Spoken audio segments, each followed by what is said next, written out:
สบายดีเด้อสบายดีพ่อแม่พี่น้องมาเด้อมาเข้าครัวนำกันมื้อนี้ก็เป็นเมนูที่แบบว่าเมนูวันหยุดว่าเช่นซะมื้อนี้บ่ได้ไปเฮ็ดงานกะกลางคืนพี่น้องค่อยก็เลยบอกว่าเวลาพวกไปซื้อกับข้าวกับน้ำอยู่ซุปเปอร์มาร์เก็ตค่อยก็เลยบอกว่าซื้อน่องไก่มาให้เด้อเพราะว่าวันศุกร์ค่อยเป็นมื้อวันหยุดของค่อยก็เฮ็ดอบน่องไก่ให้กินถ้าหากว่าเจ้าอยากกินเจ้าก็ต้องซื้อมาพวกก็เลยบอกว่าค่อยก็คืออยากว่าเช่นก็โดนเติบแล้วได้พี่น้อง เมนูนี้ก็ถ้าหากว่าบ่ได้ตั้งใจเฮ็ดนี่ก็บ่ค่อนข้างที่แบบว่าบ่ได้กินแหละเพราะว่าหยังมันใช้เวลาหมักแด่แล้วก็อบแด่ว่าเช่นซะถ้าหากว่าบ่มีแบบว่ามื้ออยู่แท้ๆค่อยก็สิบ่เฮ็ดแล้วก็ลูกผัวก็ค่อนข้างมักกินพี่น้องหลังจากเอาไก่มาล้างแล้วค่ะค่อยก็มาหั่นหลังจากหั่นแล้วก็มาหมักซีอิ๊วนี่ค่อยก็ใส่ประมาณ3บ่วงเด้อพี่น้องสูตรเก่าสูตรเดิมว่าเช่นซะใส่ซีอิ๊วแล้วก็ใส่เกลือแล้วก็ใส่พริกไทย แล้วก็ใส่น้ำตาลนี่ใส่เพื่อว่ามันจะออกหวานนิดๆนะพี่น้องมันก็ค่อนข้างจะแซ่บว่าเส้นซะเนาะแล้วก็เส้นเก่าแป้งนอกแป้งนัวแล้วก็น้ำปลานี่ก็บ่ทันได้ใส่เด้เพราะว่าลูกชายกินน้ำแล้วก็มื้อนี้ก็ธรรมดาก็สิปรุงแบบนี้ล่ะพี่น้องแต่ถ้าหากว่าค่อยเฮ็ดแท้ๆเนาะเวลาลูกชายบ่ได้กินน้ำหั่นน่ะก็มักจะแบบว่าเติมแป้งนัวหรือว่าเติมผงนัวหรือว่าเติมน้ำปลาลงไปเนาะมันก็จะมีกลิ่นของน้ำปลานะมันก็ค่อนข้างแดจะ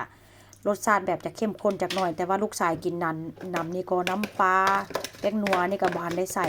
หลังจากนั้นค่อยก็จะเอานมจืดมาใส่พี่น้องนมจืดนี่ค่อยก็จิหมักไว้ประมาณ2ชั่วโมงกว่าพุ่นล่ะเพราะว่าหยังใส่นมจืดเนาะเนื้อไก่มันค่อนข้างจะบ่เหนียวแล้วก็บ่หยาบว่าเช่นซะมันค่อนข้างจะนุ่มถ้าหากว่าเฮาเอามาอบหั่นน่ะหลังจากนั้นค่อยก็สิเอากระดาษฟอยล์เนี่ยพี่น้องถ้าหากว่าค่อยเว้าผิดค่อยก็ขอโทษเด้อค่อยค่อนข้างจะลืมค่อยบ่ฮู้ว่ามันค่อยเว้าถูกบ่ กระดาษฟอยล์เนาะว่าเซนซาค่อยฮ้องกระดาษฟอยล์พี่น้องหลังจากนั้นค่อยก็เอากระดาษฟอยล์มาใส่ถาดแล้วค่อยก็จะเอาไก่ที่ค่อยหมักนะพี่น้องเอาลงมาวางเพื่อจะไปอบนี่ก็อบประมาณก็บ่ได้ดนเด้ค่อยใช้ไฟค่อนข้างแรง250พี่น้องแล้วก็อบนี่ก็อบทั้งอบนี่ก็ประมาณ30นาทีพี่น้องอบข้างนึงก็15อีกข้างนึงก็ประมาณ15นาทีว่าเซนซา หน้าตาของมันก็จะเป็นประมาณนี้แต่ที่แน่ๆพี่น้องเอ้ยลูกค่อยกินไปแล้ว3น่องแล้วเหลือ4น่องหั่นค่อยก็คิดว่าสิกินเด้